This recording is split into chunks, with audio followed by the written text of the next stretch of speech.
Well, this is where my story begins. I grew up in Cincinnati, Ohio. I'm the youngest of 8 children. My parents, thank God, are still married to this day after 58 years of wonderful marriage. I'm a cradle Catholic. I was an altar boy as a little child, and I have great uncles and aunts who were priests and nuns and so forth.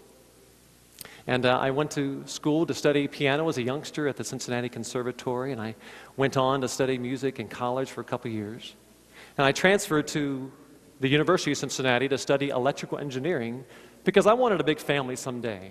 I thought it's going to be pretty hard to provide for them through music. I better do something more practical.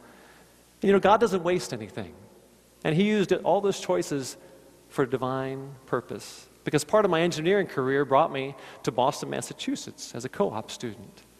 I was an intern designing computer chips during the day. Well, on evenings and weekends, I got a gig in downtown Boston playing piano at a sidewalk cafe. Now, this is back in 1990 when I thought having that mullet would be really cool. Why are you laughing? Because it's hideous, isn't it? Oh, I pray they never come back.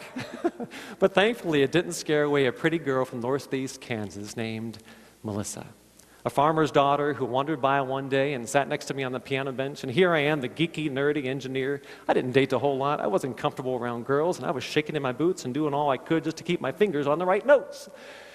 And suddenly, she started talking, and we started conversing, and it just started flowing, and we started laughing. She kept laughing. I guess she kept looking at my hair.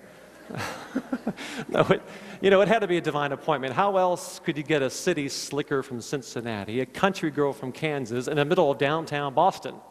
But that's the kind of God we serve.